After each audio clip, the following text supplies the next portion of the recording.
الله أكبر الله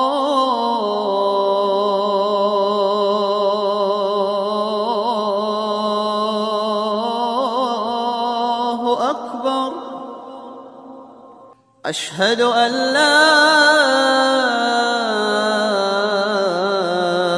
إله إلا الله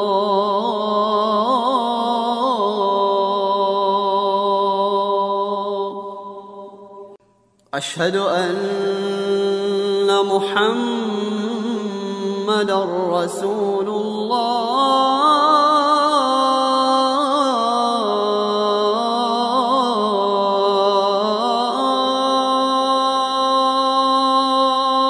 أعوذ بالله من الشيطان الرجيم بسم الله الرحمن الرحيم والصلاة والسلام على Rasulullah. Chers frères du sang islam, qu'il me soit permis de vous adresser le salut des hommes du paradis, le salut fraternel, le salut de la miséricorde, le salut d'Allah Azzawajal. Salamu alaikum wa rahmatullah wa barakatuh. Le mois de Ramadan, mois de piété, de miséricorde, d'affranchissement, mois de pardon et de partage après le 2 rakats de l'Aïd el-Fitr ou la prière de Ramadan. Pendant ce mois, les fidèles musulmans ont acquis et adopté un comportement digne, un comportement responsable, un comportement exemplaire. Mais alors, comment préserver ces acquis du mois de Ramadan? C'est pour répondre à cette question que nous avons invité sur ce plateau deux prédicateurs et non des moindres. Il s'agit de Oustaz Ahmed Bakayoko, dit Béni Islam. Oustaz, salam alaikum. Wa alaikum salam wa rahmatullahi wa barakatuh. Et de Oustaz Sasseni Kamara, salam alaikum. Wa alaikum salam wa rahmatullahi wa barakatuh. Mesdames et messieurs, bonsoir. Merci de nous suivre sur RTI 1. Vous l'avez sans doute imaginé. Le thème principal de ce soir va porter sur les acquis du mois de Ramadan. Frère Ahmed Bakayoko, le nom Ben Islam, quel est le sens de ce nom? Alhamdulillah wa salatu wa salam ala rasulillah. Salam alaikum à tous ceux qui nous suivent. Béni Islam, Ben, fils, Islam, fils de l'Islam.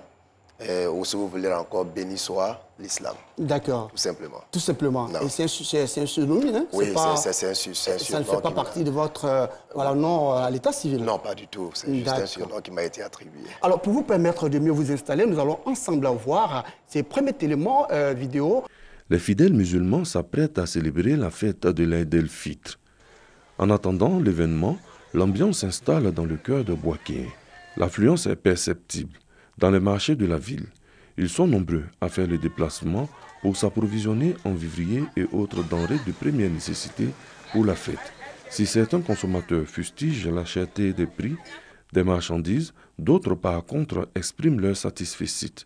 Pour eux, certes la situation est difficile, mais ils ont pu faire leur achat car ils trouvent les prix des denrées alimentaires abordables. Les prix sont abordables comme d'habitude.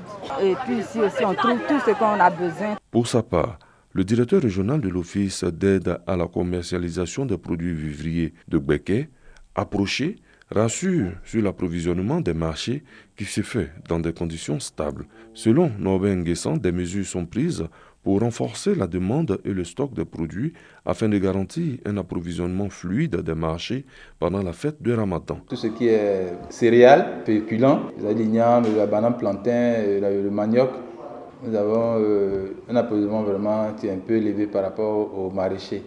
Alors, le maraîcher, c'est un peu difficile, surtout la tomate, gombo, piment sont en contre-saison. Nous sommes dans la période de semis. Voilà, ce qui fait qu'aujourd'hui, ce qui est sur le marché, ça existe, mais les prix qui sont un peu élevés. De leur côté, les responsables des bouchers, qui s'inscrivent dans la vision du gouvernement dans le cadre de la lutte contre la cherté de la vie, rassurent également sur la disponibilité de la viande de bœuf et du prix qui reste stable. Je peux rassurer la population de Bouaké que la viande sera au marché, Inch'Allah, suffisamment même, puisqu'il y a un peu de bœuf.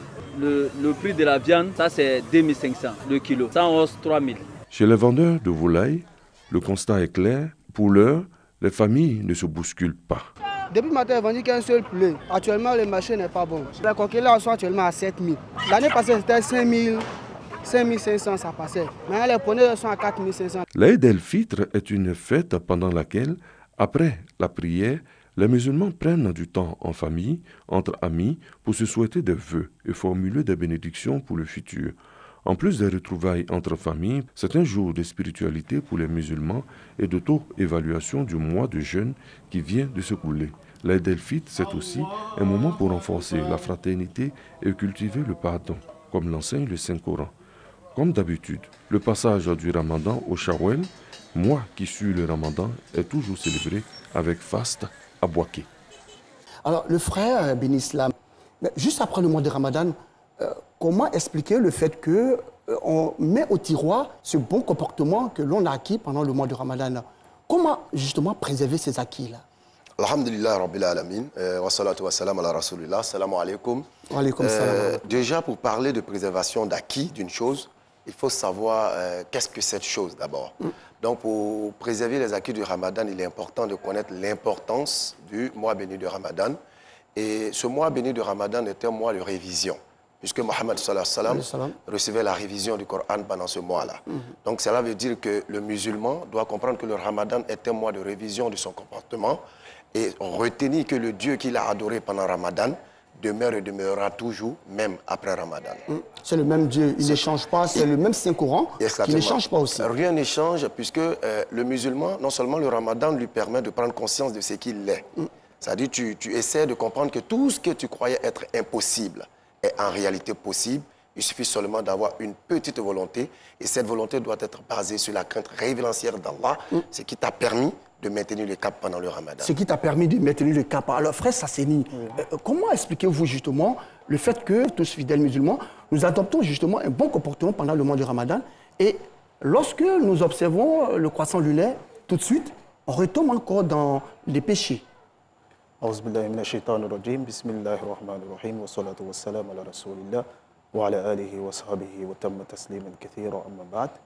Je vais ajouter un peu pour le frère Bakayoko, juste par un rappel. Tout à fait. Le mois de Ramadan est le 4e pilier de l'islam et l'un de ses plus grands fondements. À ce propos, le prophète Mohammed sallallahu alayhi wa sallam a dit l'islam est fondé sur 5 piliers, d'où le Ramadan est le 4e pilier. Donc, il est incontestablement admis que le jeûne du mois de Ramadan est prescrit par le Coran et par la Sunna, ainsi que par consensus des savants de l'islam, l'une des obligations envers Allah. Nous retenons que le Ramadan s'en est allé en laissant les gens en 2 catégories. La meilleure des catégories et la mauvaise des catégories. La meilleure des catégories est ceux qui ont su pleinement profiter de ce mois béni et ont obtenu beaucoup d'acquis. Ceux-là auront très certainement la miséricorde d'Allah subhanahu wa ta'ala. Ils ont des mérites, bien sûr. La mauvaise des catégories sont ceux qui n'ont pas bénéficié des bienfaits du mois de Ramadan et ont négligé les prières nocturnes, sans toutefois mentionner que les prières nocturnes, c'est-à-dire surrogatoires, comblent les imperfections qui entachent les prières surrogatoires. Les prières canoniques, vous voulez dire? D'accord. Si tu n'as pas été pardonné dans le mois de Ramadan, tu n'as pas été affranchi du feu, quel mois sera-t-il alors? Parce que c'est cela, le mois de Ramadan, c'est le mois de la miséricorde, de l'affranchissement et du pardon. Du pardon. Donc ceux-là même, ils étaient impatients de voir même finir le mois de Ramadan. Donc, impatient de voir finir le mois de Ramadan. Pourquoi? Pour retomber encore dans le péché, pour retomber encore dans... pour retomber dans les péchés, mais ils ont jugé ils ont jugé le jeûne lourd. Lourd, pénible. Pénible. Pourtant, c'est une miséricorde.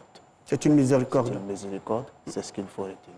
C'est ce qu'il faut retenir. Oui. Alors, frère Bakayoko, qu'est-ce que ça vous fait, vous, jeunes prédicateurs, de savoir que lorsqu'on annonce l'arrivée du mois de Ramadan, les maquis, les bars ferment les portes.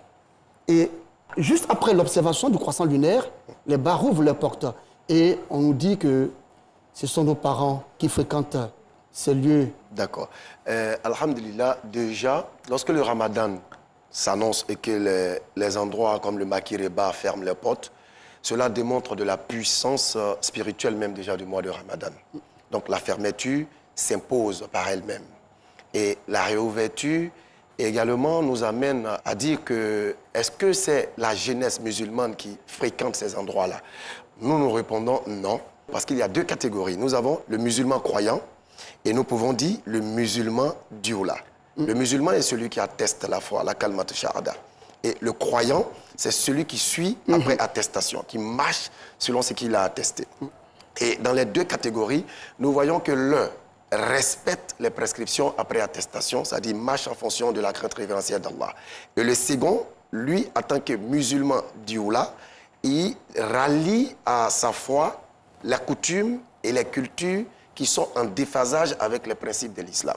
Et dans ce cas-là, pour lui, après le ramadan était juste une forme qu'il pratiquait vis-à-vis des autres pour ne pas être indexé, voilà, ou être vu d'une mauvaise manière. Alors il va jouer le jeu.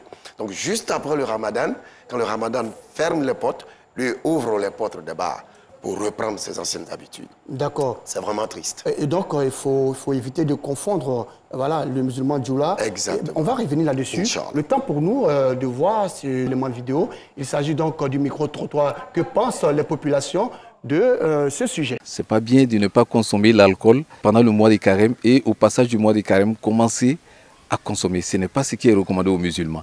Mais quand même, s'il a pu prendre son courage à arrêter de consommer l'alcool durant le mois de carême. Il y en a qui arrêtent de forniquer durant le mois de carême. Il y a des tabagistes qui arrêtent de fumer rien que parce qu'ils se sentent dans le mois de carême. On peut trouver quelques grains parmi ces genres de musulmans qui vont continuer ces bonnes mœurs-là qu'ils ont, Inch'Allah, puisées durant le mois de carême. Après le mois de carême, chaque fois, je me rappelle, je me fais des rappels chaque jour qui se passe. Je me dis, bon, on était dans le mois de carême, voilà ce que je ne faisais pas, voilà ce que je ne faisais pas. Moi, pourquoi me mettre encore aujourd'hui, après les 1 mois, pourquoi me remettre encore à un truc qui n'était pas bon? Pendant 1 mois, je me suis en passé. Maintenant, aujourd'hui, là, pourquoi ne pas copier sur le même mois, pensant, m'imaginer même dans mon esprit que je suis toujours dans le mois. En tout cas, avec ça, j'arrive à rester tout jusqu'à présent dans le cadre. J'arrive toujours à rester dans le cadre. On vient d'entendre justement ces populations qui parlent donc des acquis du mois de Ramadan. Alors, on le disait tantôt avec le frère Bakayoko, est-ce qu'il n'y a pas une confusion entre voilà, le musulman et le musulman djoula? Voilà, parce que nous avons ici l'un de nos imams, imam Bazei Momboui Nicolas. Il est guéri des Bangolos, mais qui nous fait prier, qui est musulman. Voilà. Donc, est-ce que le fait de dire djoula est forcément être musulman? L'islam n'est pas basé sur l'identité. L'islam est vu comme une religion du monde. Donc, quelqu'un qui n'est pas djoula, il est musulman. Pour être franc avec vous, c'est un musulman. Il est musulman de naissance. Il est musulman de naissance. Mais pas musulman pratiquant. Pas musulman. Parce qu'il y a des djoulas aussi qui ne sont pas musulmans pratiquants. Oui. Il y a des djoulas aussi qui sont d'une autre religion. Oui, mais grâce aux djoulas, l'islam a pu intégrer la Côte d'Ivoire. Cette langue parlée. Cette langue parlée, raison pour laquelle, généralement, les gens ont tendance à dire que l'islam appartient aux djoulas, ou les djoulas, c'est des musulmans. C'est vrai, mais il y a toujours des personnes qui veulent toujours adhérer à notre cause, c'est-à-dire dans la religion musulmane. Il faudrait toujours laisser des personnes venir intégrer cette belle religion. L'islam ouvre ses portes à toute une communauté. L'islam ouvre ses portes à toutes les communautés, vous le dites. Mais justement, pourquoi, après le mois du Ramadan, les maquis, les bars s'ouvrent? Et ceux qui fréquentent justement ces lieux-là sont appelés les jeunes djoulas. Souvent, on entend même dire que voilà, le mois de Ramadan arrive, des tenanciers des maquis ou du bar qui nous disent que bon, voilà, ça ne va plus marcher. Et quand le Ramadan finit, ils sont très heureux parce que les jeunes djoulas viendront voilà, justement fréquenter ces lieux-là et on dit qu'ils sont musulmans. Cela est très pénible parce que c'est une réalité. Vous pensez que ces propriétaires des maquis vont essayer de fermer les maquis par l'amour de l'islam ou pour l'amour des musulmans? C'est parce qu'il y a manque de clients, raison pour laquelle ces portes se ferment, raison pour laquelle il faut toujours sensibiliser ces fidèles musulmans à aller écouter la parole d'Allah subhanahu wa ta'ala pour pouvoir être bien guidés sur le droit chemin. Alors il faut effectivement sensibiliser la jeunesse musulmane. Frère Bakayoko, comme solution, est-ce qu'on ne doit pas considérer tous les jours de l'année comme un jour ou les jours du mois de Ramadan? Avant de venir aux solutions, j'aimerais déjà dire que selon la sourate 49, verset 13, Allah dit qu'il nous a créé des mâles et d'une femelle. Il a fait de nous des nations et des tribus pour que nous nous entreconnections. Et le meilleur d'entre nous est le plus pieux. Pour dire que l'islam est une religion multidimensionnelle, multiraciale. Elle n'est pas identifiée à une ethnie. Vous avez donné l'exemple tout à l'heure de votre imam ici à la radio, que je salue déjà au passage. Donc pour dire que c'est les djoulas qui fréquentent et non le musulman croyant. Parce que dans la sourate 5, verset 90 à 91, Allah il est clair. Il s'adresse aux croyants et dit « Le vin est une abomination, une œuvre du diable. Écartez-vous afin que vous réussissiez. » Donc nous considérons que tous ceux qui sortent du ramadan et qui retournent à cette charge-là ne sont pas des croyants, même s'ils sont musulmans. Ça, il faudrait déjà clarifier cette chose-là. On peut être musulman, mais ne pas être croyant. Voilà, on peut être musulman par l'attestation de la Kalmat Shardan, faire la salat, mais ne pas être croyant de par la pratique. Parce que dans la sourate 46, à partir du verset 13 à 14, Allah il dit, ceux qui disent notre Seigneur est Allah, premier élément, et qui ensuite se tiennent sur le droit chemin. Donc les deux éléments vont de pair. Sur le droit chemin. Sur le droit chemin. Et quel est ce droit chemin? Nous nous rappellerons de la sourate Al-Fatiha, on dit le chemin de ceux que tu as comblés de tes bienfaits. Et parmi ceux-là, il n'y avait pas d'alcoolique. Alors, quand on sort du ramadan et qu'on voit des gens qui ont porté des boubous pendant ce mois-là, ce n'étaient que des musulmans, mais pas des croyants. Il faut éviter l'amalgame et la confusion. Tout à fait. Donc, le croyant, c'est celui qui dit Allah et qui obéit aux prescriptions d'Allah. Donc, après Ramadan, ce croyant-là doit maintenir le cap, parce que le Ramadan, c'est avant Ramadan. Le Ramadan, c'est pendant Ramadan, et le Ramadan, c'est après le Ramadan. Donc, l'après-Ramadan, c'est la partie un peu difficile, je pourrais dire aussi aisée pour le croyant, qui a pris conscience que, croyant qu'il ne pouvait pas délaisser, il a délaissé. Et il doit se dire que ce Dieu que j'adore, comme il l'a dit dans la sourate 2, verset 255, il dit Allah, le vivant. Donc il est vivant pendant Ramadan, il est vivant après Ramadan, il sera toujours vivant. Et il doit aussi adorer et continuer la démarche qu'il a remportée pendant Ramadan, parce que dans sa solitude, il a évité beaucoup de choses. Tout à fait. Et cette solitude-là, il doit se dire, mais le Dieu que j'ai créé dans le Ramadan, étant seul, je n'ai pas fait. Si je ne suis plus dans le Ramadan, je dois pouvoir continuer, parce que ce même Dieu-là, c'est celui-là qui a créé l'obscurité. Il a créé les ténèbres. Il est le maître du noir. Donc même isolé, il me voit. Donc le maître du jour et de la rétribution. Exactement. Donc il me voit en toutes circonstances et en toute action. Donc le fait que je me sois abstenu pendant Ramadan, je dois continuer à m'abstenir après Ramadan, faire djihad sur moi-même. Parce que c'est important de le dire. Faire djihad sur moi-même parce que ce mot a été galvaudé, tiré de son essence pour en faire une autre chose. Donc le croyant doit faire djihad sur lui-même parce que le nafs est très excitatrice. Djihad, le mot m'interpelle quand même. On va essayer de clarifier. Quand vous dites djihad sur moi-même, ne pas confondre, parce que souvent on dit djihadiste. Effectivement. Voilà, il faut mieux l'expliquer. Voilà, quand nous le disons toujours dans nos prédications, nous disons qu'il y a 1, quelques milliards de djihadistes, dans le sens que lorsqu'ils voient le mal, comme Allah l'a dit dans la sourate 3, verset 110, vous êtes la meilleure communauté qu'on ait fait surgir pour les hommes, vous ordonnez le convenable et vous interdisez le blâmable. Donc ceux qui interdisent et ordonnent, c'est ceux-là, les djihadistes, faisant violence sur eux-mêmes pour plaire à Allah, non pas dans la violence, mais par l'application de la sagesse en référence à la sourate 16, verset 125. Par la sagesse et la bonne exhortation, nous nous ramenons à nous-mêmes, nous faisons violence sur nous pour ne pas approcher tout ce qui est illicite et interdit par Allah. Tout à fait, comme solution. Comme solution, en tant que jeune, c'est de toujours te dire que le Dieu que nous adorons est vivant. Ce n'est pas un Dieu mort, ce n'est pas un Dieu aveugle. Il est celui-là qui voit, non pas avec nos yeux, mais il voit avec l'œil de la plénitude. Donc, de la manière dont je me suis comporté pendant Ramadan, le Ramadan doit toujours continuer à exister dans ma vie, parce que notre Seigneur l'a dit, le croyant est celui qui fait l'effort de se parfaire. Mohammed est venu parfaire le comportement, et nous devons continuer à marcher dans cette droiture. L'imam nous le disait, le jour de Yom Al-Kiyama, tous les musulmans, nous serons comptables de ce qui s'est passé sur cette terre. Parce que nous sommes les meilleurs. Vous faites référence à l'imam de la mosquée de la RT. Exactement. Et l'imam Bazéi Momboui Nicolas. Exactement. Et il nous a fait tout à l'heure un rappel qui m'a vraiment séduit, comme quoi nous serons tous interrogés en tant que musulmans. Et chaque action que nous posons, les autres nous regardent. Et certains marchent en fonction de nous. Donc nous devons maintenir le cap du Ramadan, la bienfaisance, l'entraide, l'altruisme et éviter tout ce qui est vraiment illicite. Être exemplaire. Exemplaire, comme Mohammed sallallahu alayhi wa sallam l'a été. Alors, ils sont nombreux, Oustaz Sasseni, ces fidèles musulmans qui parlent de rattrapage après le mois du Ramadan, tant au niveau de la nourriture, voilà, qui doivent retourner dans la fornication, dans l'adultère, pas de rattrapage. Est-ce normal?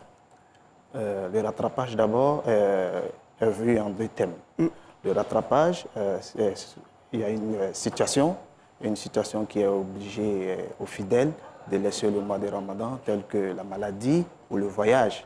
Le deuxième rattrapage est que tu fais sciemment tu laisses le ramadan passer, soit par négligence ou soit laisser le ramadan passer parce que tu juges lourd, ceci est pleinement interdit en l'islam.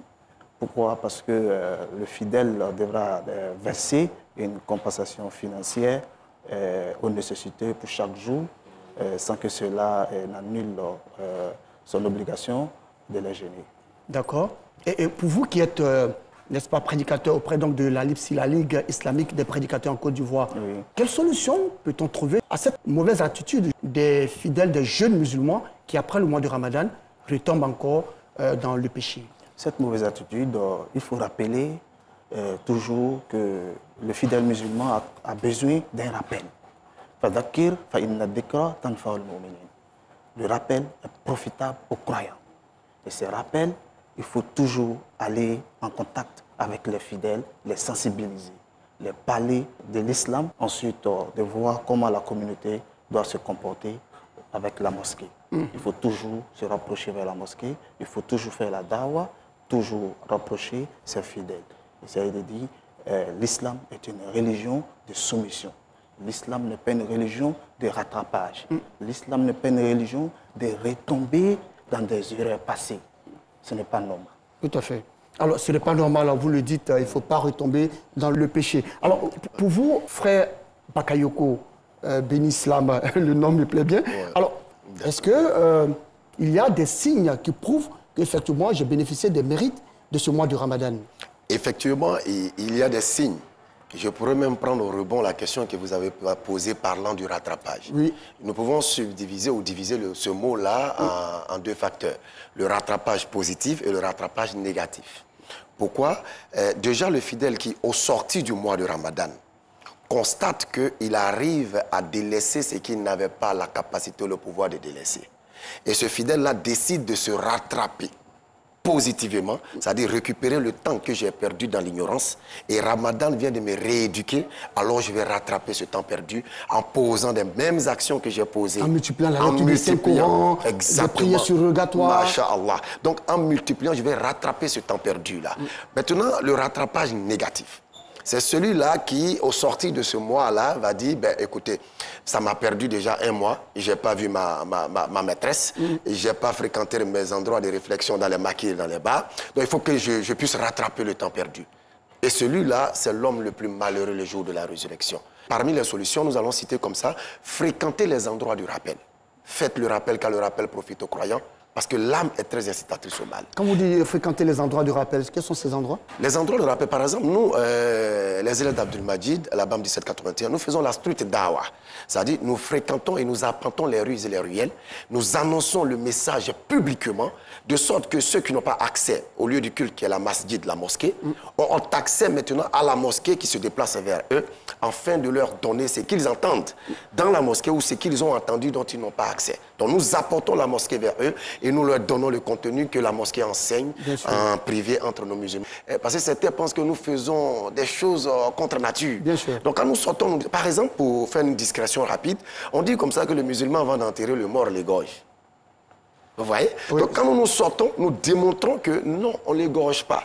C'est les vieux souvent qui réclament des lames pour couper les liens que nous avons pris pour accompagner notre défunt. Les liens, c'est quoi? Les liens, c'est-à-dire lorsqu'on met le défunt dans une natte, nous l'attachons avec des cordes. Tout à fait. Quand nous arrivons dans la tombe, le vieillard dans la tombe va demander qui a une lame.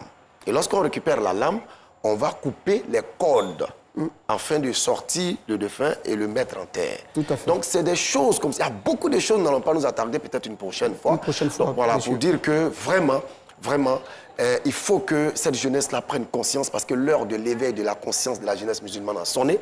On a trop dormi sur nos lauriers. Il faut que nous puissions remonter, rehausser le flambeau de l'islam au travers du meilleur comportement dans la société. Justement, et comment savoir que nous avons bénéficié du mois de Ramadan? Pour le savoir, le croyant, comme je l'ai dit tantôt, quand il sort du Ramadan, tu vas voir qu'il continue à maintenir le cap du Ramadan. Et quand il maintient ce cap-là, il va se dire, ben, écoute, le Ramadan a agi sur moi. Il y a des choses qu'il va délaisser, il y a des choses qu'il va amplifier. Il va faire ce qu'il ne faisait pas. Et celui-là, automatiquement, va savoir que son Ramadan a réussi, puisque ça a eu un impact sur lui, un impact du changement profond sur lui. Un impact positif. Positif, et il a acquis une profonde spiritualité. D'accord. Alors, chers prédicateurs, nous allons ensemble voir ce troisième élément vidéo. Il s'agit donc d'un témoignage.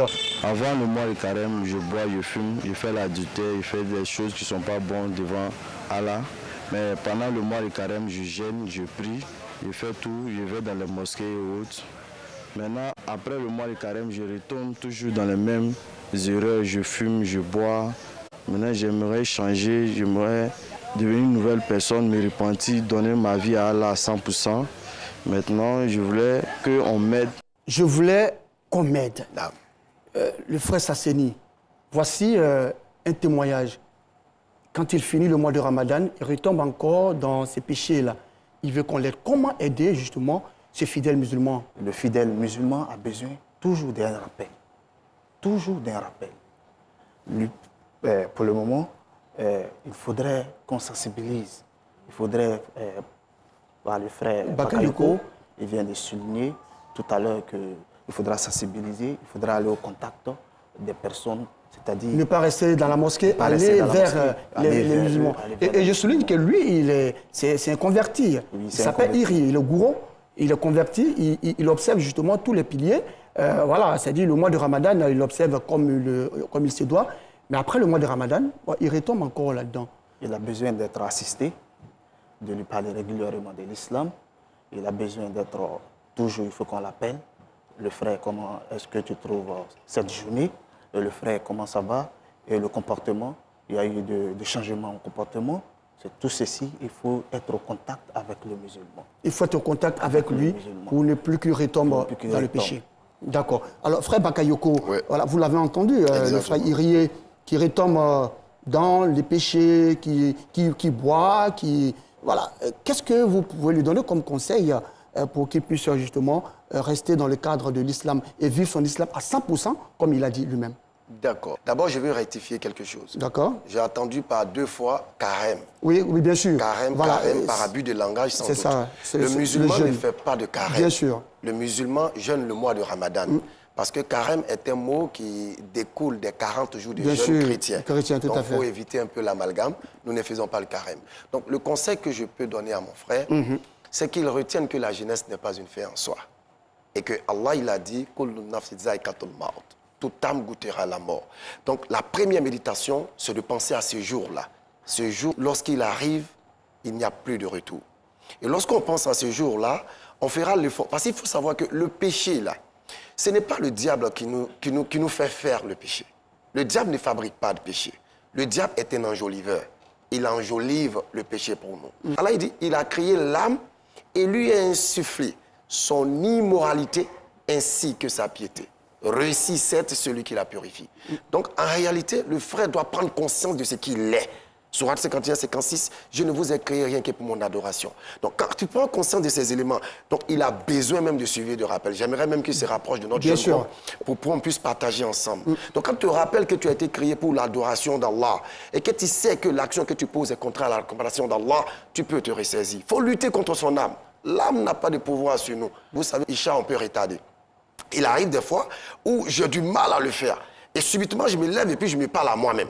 Je dis, mais Shaitan, aujourd'hui, là, tu ne m'auras pas. Je me lève, je vais faire l'ablution. Et je me mets à prier. Donc, il faut se parler à soi-même. C'est ça aussi le djihad. Voilà, c'est ça le djihad, en fait. Se parler à soi-même. Je me souviens comme ça de ma dernière cigarette. Lorsque je l'ai allumée, j'ai demandé à ma cigarette, dis-moi, entre toi et moi, qui achète qui? Par 3 fois, la cigarette ne m'a pas répondu. J'ai déposé, je l'ai écrasée. Jusqu'à aujourd'hui, je ne l'ai plus touché. Donc, quelque part pour dire que l'homme même doit d'abord faire violence sur soi-même. Prendre conscience du pourquoi l'on existe. Et savoir aussi pourquoi je suis musulman.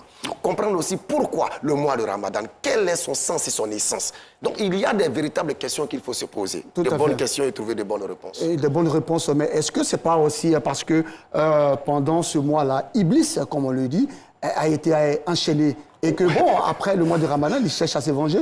Après qu'on l'ait... Oui, effectivement, l'on a dit que pendant le mois de Ramadan, le diable est attaché. Attaché ou pas attaché, il ne donne pas de péché. Il enjolive nos passions et nos désirs contraires aux recommandations d'Allah.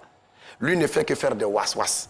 C'est-à-dire, quand il te voit en train de faire le ram, il te fait croire que c'est beau. Il embellit, il rend ça bien. Il transforme le mal en bien. Donc c'est à nous de pouvoir prendre conscience de ce que nous faisons. Nous savons que ce que nous faisons est mal, c'est pourquoi on se cache. Voilà. Sinon on aurait fait au grand jour. Bien sûr. Pourquoi on se cache pour fumer la drogue? Pourquoi on se cache pour aller forniquer? Pourquoi on se cache pour commettre l'adultère? Parce que inconsciemment ou consciemment, nous savons que ce que nous faisons n'est pas bon. Donc ici, c'est de prendre la force sur soi-même et lutter contre son âme. Voilà ce que l'on doit faire en réalité. Iblis attaché, il revient pendant le ramadan, il vient faire son was-was. Il vient réveiller nos passions et nos désirs. C'est à nous de dire, Ramadan, j'ai craint un Seigneur qui est toujours vivant. Il est toujours vivant et il me voit malgré que personne ne me voit. Frère Sasseni, pourquoi ne pas attacher Iblis ou l'enchaîner durant, toute l'année pour que les fidèles ne soient pas égarés? Pour cela, on va se référer au verset coranique. Dieu nous dit dans le Saint-Coran, Surat 75, verset 36, l'homme pense-t-il qu'on le laissera sans obligation à observer? Non, nous avons été créés pour un but. Nous avons été créés pour une cause. Cette même cause, Iblis a été envoyé pour enjoliver le mal, puisque Iblis est celui-là même qui enjoint assurément le mal manifeste. Le mal manifeste et l'immoralité. Donc à chaque fois, Idriss, qu'est-ce qu'il fait? Il essaie d'enjoliver, et donc à la fin, on trouve que nous sommes possédés. Or, nous ne sommes pas possédés. Nous ne sommes pas possédés. Nous ne sommes pas possédés. Raison pour laquelle Dieu dit dans le Saint-Coran, dans la sourate 24, verset 21, Ya ayyuhalladhina amanu, la tattabi'u khutuwati shaytan, wa man yattabi' khutuwati shaytan, fa innahu ya'muru bil fahsha'i wal munkar.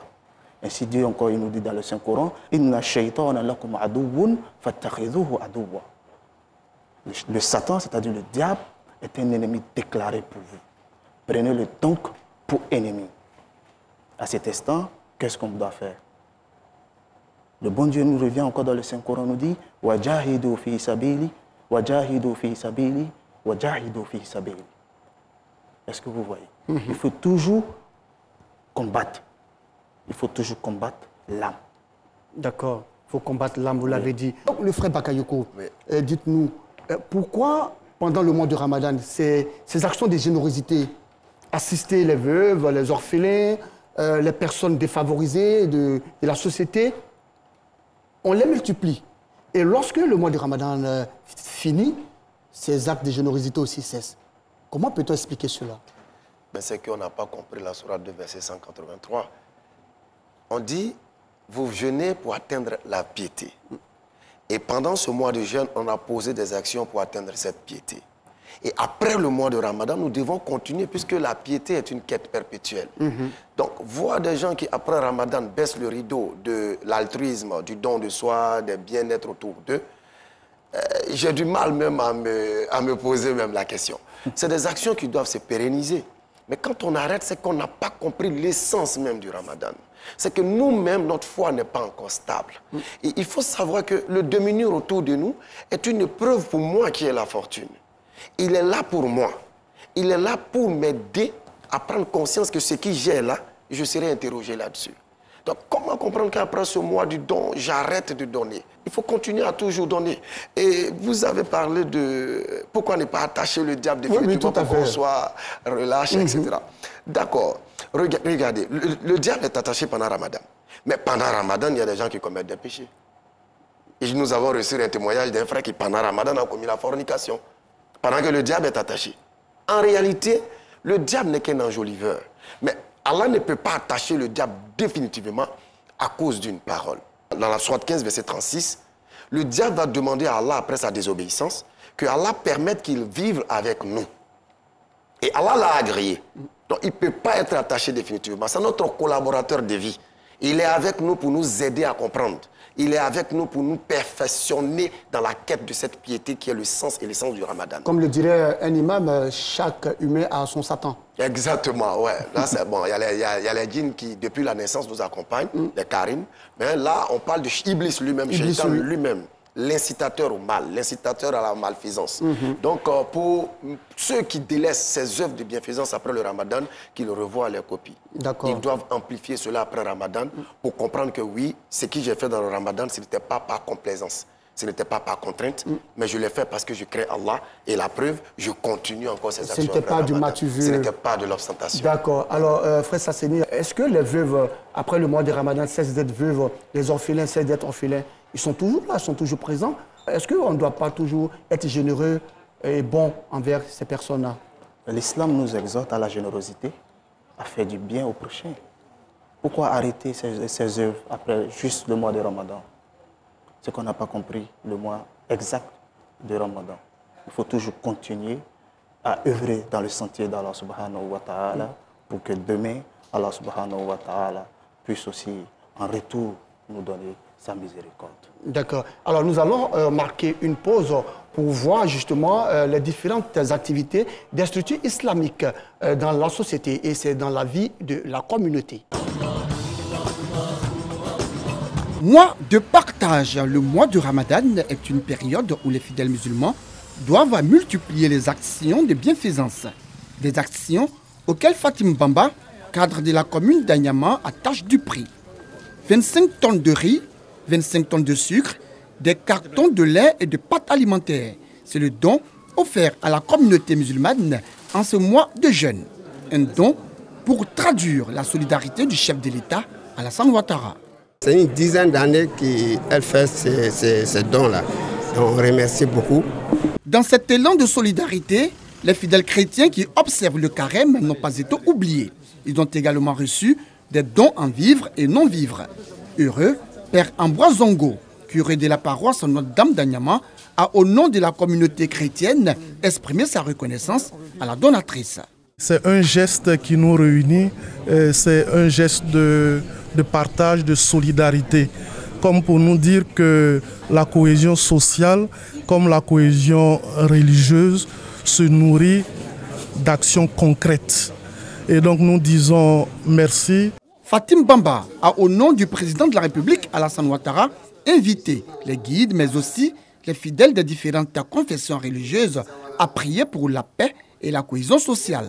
Je souhaitais venir voir les guides, leur demander de faire beaucoup de prières pour le président de la République, beaucoup de prières pour la commune d'Anyama. Nous sommes en période électorale qui est une élection très apaisée. La donatrice n'est pas à sa première action du genre. Depuis plusieurs semaines, elle sillonne quartier et sous-quartier d'Anyama pour apporter aide et assistance aux couches défavorisées de la commune. À l'occasion du mois béni de Ramadan, l'opérateur économique El Hadj Ali Koulibaly vient une fois de plus en aide aux nécessiteux. Cela à travers l'organisation de ruptures collectives durant toute cette période de pénitence et de partage. Le dimanche 16 avril 2023, c'est une centaine de personnes qui a pris part à la rupture au sein de la mosquée du quartier Manioc de Daloa. Selon la porte-parole des femmes chargées de la distribution des vivres, c'est une opération qui se perpétue depuis plusieurs années au profit des musulmans et non-musulmans durant le mois de Ramadan. Nous-mêmes, on est contents. Parce que si les Djoula font ça, que tu sois Djoula ou tu n'es pas Djoula, et tout s'y vient, on les serve. Que Dieu les bénisse.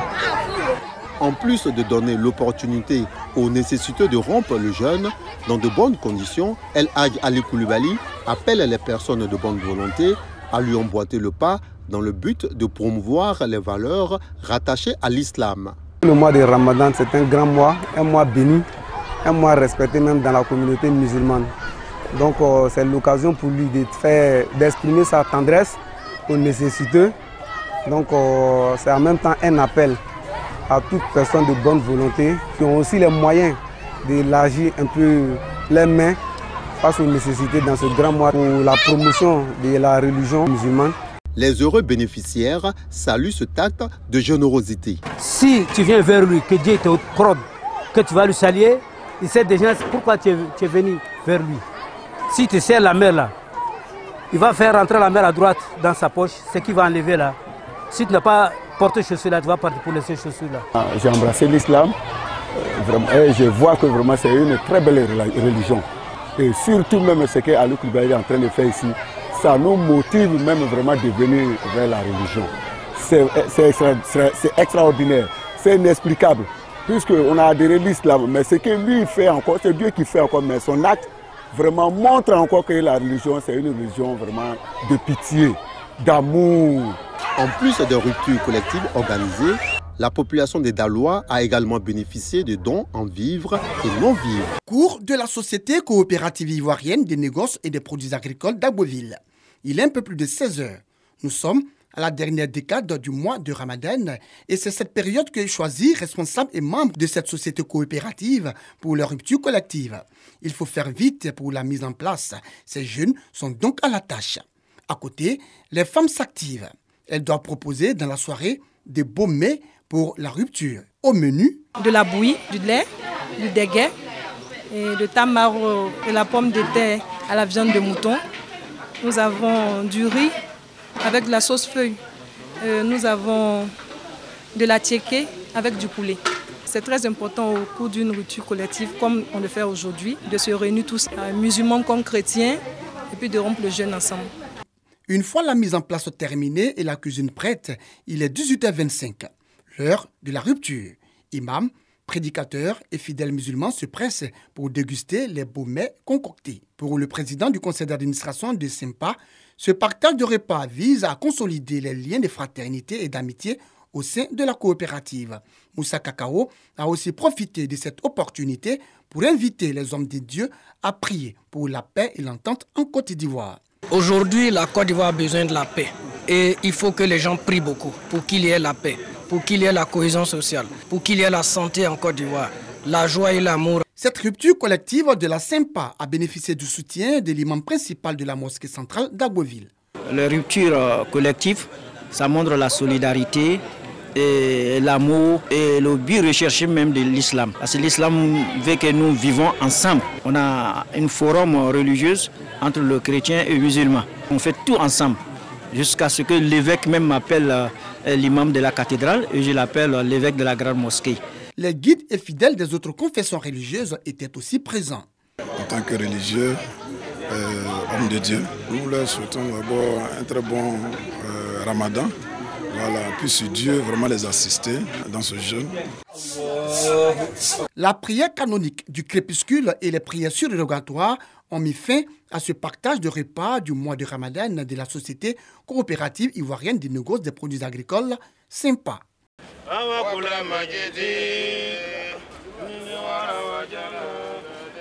Ils sont plus de 500 personnes à prendre part ce soir au Méga Cadre 2023. Ces filles et fils du district du Horoba, au nord-ouest du pays, n'ont pas voulu se faire compter la 5e édition de cette assise spirituelle.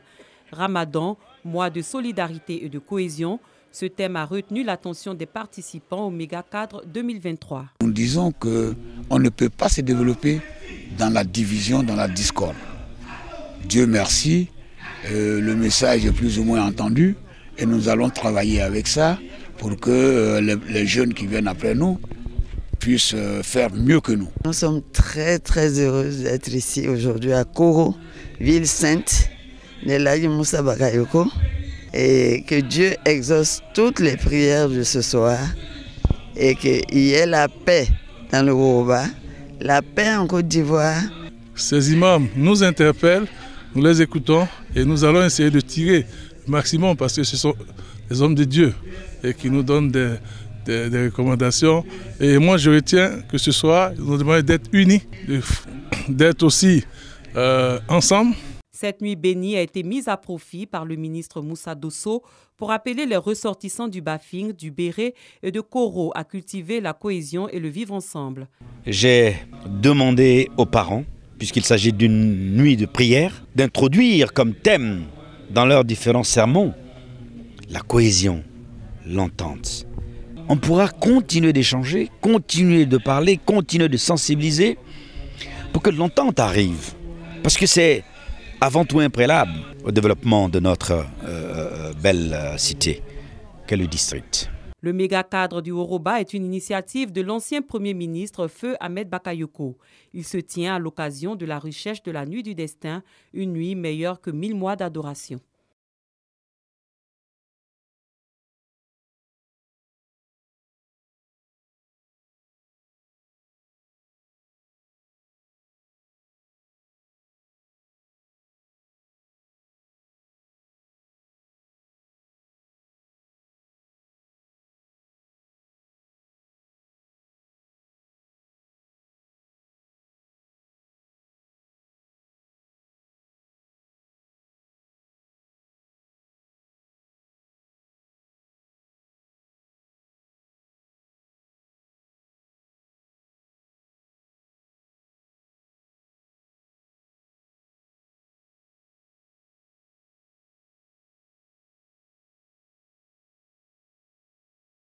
C'est l'une des nuits les plus importantes pour la communauté musulmane.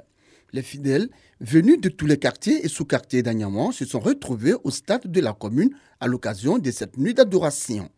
Présente à leur côté, pour la circonstance, Fatim Bamba, cadre d'Anyama, a au nom du chef de l'État, Alassane Ouattara, invité fidèles et guides religieux musulmans à multiplier les prières pour le progrès de la commune, mais surtout pour la stabilité et le développement de la Côte d'Ivoire. Anyama a vraiment besoin de beaucoup de prières, pour qu'il y ait l'entente entre nous, les filles et fils d'Anyama, pour vraiment une vraie cohésion sociale. Et demander le vivre ensemble prôné tant par le président de la République. Même message à la grande mosquée d'Anyama. Les guides religieux, en cette nuit de destin, ont intensifié les prières pour l'harmonie et l'entente entre les filles et les fils du pays. Autre commune, même rassemblement religieux. À Abobo, rond-point de la gendarmerie, la célébration de cette nuit de Laylatul Qadr, qui vaut à elle seule 1000 mois d'adoration, soit 83 ans et 4 mois, a porté sur la problématique la jeunesse dans la construction de la société, responsabilité, enjeux et défis. Le thème national retenu par le Conseil supérieur des imams des mosquées des affaires islamiques en Côte d'Ivoire, COSIM. Invocations et prières étaient également au cœur de cette célébration. Nous devons intégrer les valeurs que prône l'islam, que prône le prophète Mohammed, qui sont des valeurs d'entraide, de don de soi, de paix. Outre les prières et bénédictions, le partage et la générosité doivent être les valeurs qui caractérisent les fidèles au cours de cette nuit d'adoration. Le frère Bakayoko, le mois de Ramadan est un mois d'adoration, comme tous les autres mois. Mais on multiplie davantage, n'est-ce pas, ces actes d'adoration pendant ce mois de piété-là. Est-ce que ce n'est pas le mois de Ramadan seulement qu'on adore Dieu? C'est une faiblesse du croyant après le mois de Ramadan, qui était assidu pendant le mois de Ramadan et après le mois de Ramadan délaisse tout ça. Ça peut donner l'impression qu'il adorait le mois de Ramadan et après Ramadan, il rechute. C'est une faiblesse simplement du croyant. Et pour encore rechuter toujours dans ce que vous avez dit concernant les œuvres de bienfaisance. L'aumône est une adoration, la zakat est une adoration, la salat est une adoration. Donc de la même manière, tous ces éléments se retrouvent dans l'adoration. De la même manière, nous continuons à faire la salat, nous devons continuer même après Ramadan à poser toutes ces actions de bienfaisance. Et c'est vraiment important. Très important. Pour soi-même, pour satisfaction morale. Exactement, non seulement pour... être en phase aussi avec Allah Azawajal. Exactement, en phase d'Allah et être en phase avec Allah et aussi en phase avec sa communauté parce que aussi c'est l'entraide. Allah l'a dit dans la Sourate 392. Vous n'atteindrez la vraie piété que lorsque vous allez faire largesse de ce que vous chérissez.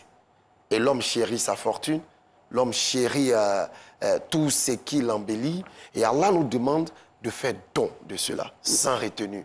Non pas par ostentation, nous le répétons encore, mais pour plaire à Allah, juste pour pouvoir avoir la face d'Allah. Inch'Allah. D'accord. Le frère Sasseni, quels sont réservés justement aux fidèles musulmans qui retombent dans le péché après le mois de Ramadan?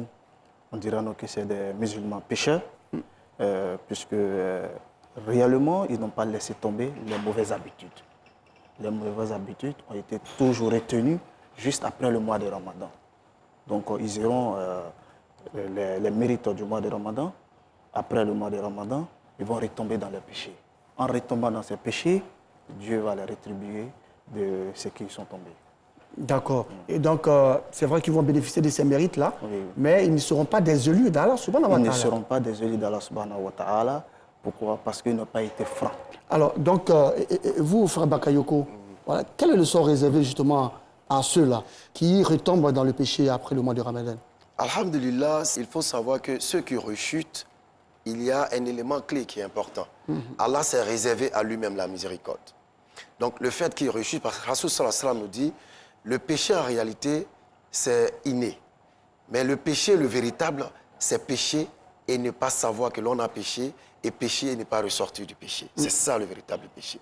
Et Allah nous dit dans la Sourate 4, verset 18, l'absolution n'est point destinée à celui qui commet le péché jusqu'à ce que la mort se présente à lui. Comme pour dire que le Ar-Rahman, Ar-Rahim est toujours disponible tant que l'on a le souffle de vie. Tout à fait. Donc si après le Ramadan, l'on a encore trébuché, il faut se donner l'occasion et la force de toujours revenir vers Allah parce qu'il nous attend pour la repentance. Le frère Bakayoko, quel conseil en tant que jeune vous voulez laisser à ces jeunes qui nous suivent aujourd'hui pour qu'ils, justement, copient le bon exemple, qu'ils puissent préserver ces acquis du mois de Ramadan?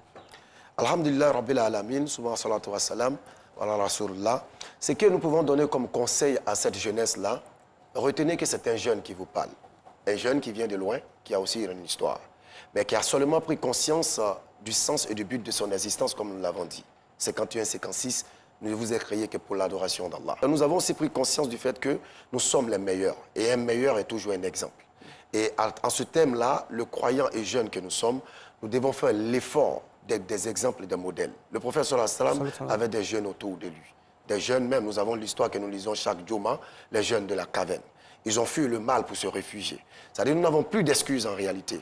Il n'y aura pas d'excuses pour tous les jeunes que nous sommes. Nous sommes jeunes et c'est l'occasion de faire le plein d'énergie, de faire le plein de bonnes actions. Vous pouvez vous rapprocher de nous jeunes et nous demander nos expériences. Rapprochez-vous de nos lieux de prédication. Rapprochez-vous des lieux de rappel où nous prêchons la parole d'Allah avec tous les autres livres et tous les autres frères qui sont là. Prenez l'exemple sur nous, nous avons fait djihad et l'effort sur nous.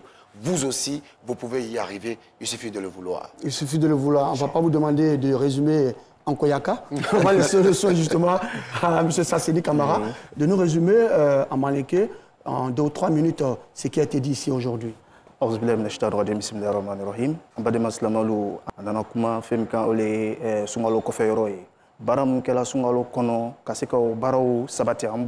Pour que Allah Ta'ala a se ka hina na cogoya min na parce que ko caman jateminɛ na sunkalo daminɛ wagati sunkalo kɔfɛ wagati an badenmaw ani an baden silamɛw n'an baden musomaw ni cɛmaw a ka ca Ala fɛ tuma caman u bɛ gbɛrɛla makidaw la u bɛ gbɛrɛla yɔrɔw la o ma kan ka ye yɔrɔ min na an lani bɛ Ala la an lani bɛ cɛla la an tugula Ala kɔ an tugula cɛlaba kɔ. Sallallahu alayhi wa sallam. Merci beaucoup à vous, frère Sassedi. C'est la fin donc de cette émission.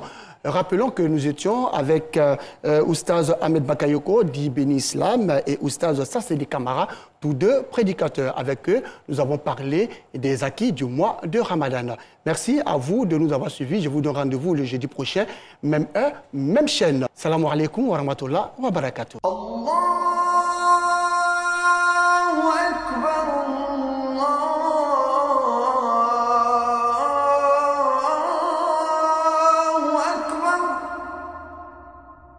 أشهد أن لا